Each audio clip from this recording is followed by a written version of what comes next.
Salve, Wanyambe. Selamat pagi saudara-saudari yang dikasihi Kristus. Mari kita mengawali hari baru dengan mendengarkan firman Tuhan yang diambil dari Injil Matius pasal 17 ayat 10 sampai dengan 13. Tuhan bersamamu.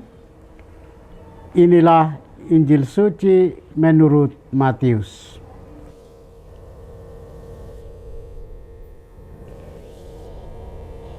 Ketika Yesus dan murid-muridnya turun dari gunung, para murid bertanya kepadanya, "Mengapa ahli-ahli Taurat berkata bahwa Elia harus datang dahulu?"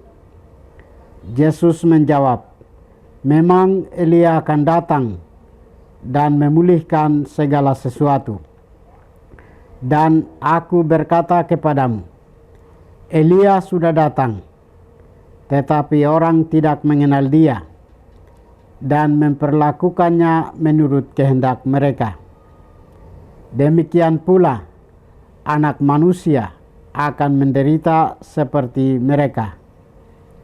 Pada waktu itu mengertilah murid-muridnya bahwa Yesus berbicara tentang Yohanes Pembaptis.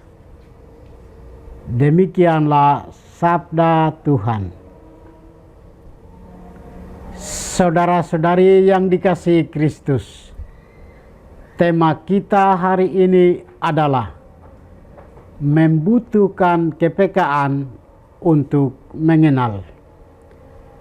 Dalam bacaan Injil hari ini, Yesus mengajak kita untuk merenungkan peran Yohanes Pembaptis yang disejajarkan dengan Nabi Elia. Keduanya memiliki tugas yang sama, menyerukan pertobatan dan mempersiapkan umat bagi kedatangan Tuhan. Nabi Elia diutus Allah untuk mewartakan kebenaran dan memanggil bangsa Israel kembali kepada Tuhan. Namun ia ditolak dan ditentang karena banyak orang keras hati dan menolak pembaruan. Hal serupa dialami Yohanes Pembaptis. Ia mempersiapkan jalan bagi Tuhan dan menyerukan pertobatan. Namun ia pun ditangkap, dipenjarakan, bahkan dibunuh karena keberaniannya menyuarakan kebenaran. Baik Elia maupun Yohanes Pembaptis menghadapi manusia yang menutup hati terhadap karya Allah. Dalam Injil, para murid bertanya kepada Yesus tentang kedatangan Elia. Yesus menegaskan bahwa Elia memang akan datang untuk memulihkan segala sesuatu, tetapi kemudian menyatakan bahwa Elia sudah datang dalam diri Yohanes Pembaptis. Sayangnya, banyak orang tidak mengenalinya dan memperlakukannya sesuka hati. Demikian pula Yesus sendiri akan mengalami penderitaan dan penolakan. Dua pesan penting dapat kita renungkan. Pertama, melihat tetapi tidak mengenal. Banyak orang mengetahui nubuat kedatangan Elia, tetapi ketika penggenapannya itu terjadi, mereka tidak menyadarinya. Kedua, pola penderitaan. Nasib Yohanes mencerminkan penderitaan Yesus sendiri. Saudara-saudari terkasih, bagaimana dengan kita yang sebagai pengikut Kristus yang beriman kepadanya? Kita diajak untuk peka terhadap kehadiran dan karya-karyanya. Tuhan terus berkarya dalam hidup kita dan dunia.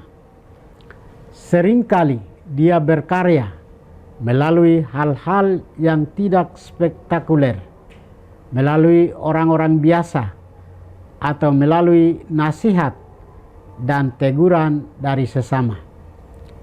Kita diajak untuk tidak terlalu fokus pada tanda-tanda besar atau ekspektasi pribadi seperti para ahli Taurat menantikan Elia secara harafiah.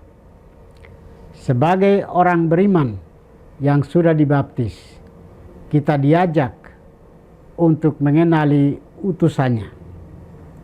Setiap orang beriman dan dibaptis dipanggil untuk menjadi Yohanes Pembaptis kecil, yaitu orang yang mempersiapkan jalan bagi Kristus dalam kehidupan orang lain melalui kesaksian dan pelayanan.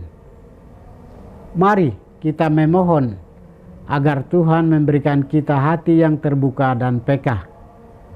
Semoga kita tidak hanya mengetahui rencana Tuhan secara teori, kita bisa mengenali kehadirannya dan utusannya dalam realitas hidup kita sehari-hari. Marilah kita jangan menyia-nyiakan kesempatan untuk menyambutnya dalam kehidupan kita masing-masing. Tuhan memberkati kita.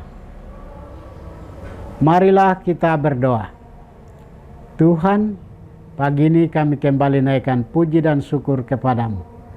Terima kasih karena Engkau sudah menjaga kami saat kami tidur maupun bangun. Terima kasih untuk udara sejuk dan segar pagi ini. Kami mohon, bukalah mata hati kami, agar kami mampu memandang kemurahan dan karya-Mu.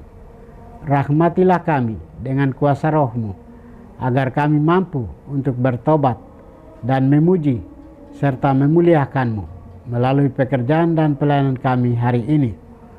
Kristus terang dunia, berkatilah keluarga kami. Jadikanlah kami alat kasih-Mu dan pantaskanlah kami menjadi hamba-Mu yang setia. Demi Kristus Tuhan dan pengantara kami. Tuhan bersamamu. Semoga kita sekalian, orang-orang yang kita kasih dan doakan, seluruh aktivitas kita hari ini dibimbing, dilindungi, dan diberkati oleh berkat Allah yang Maha Kuasa, Bapa dan Putra dan Roh Kudus.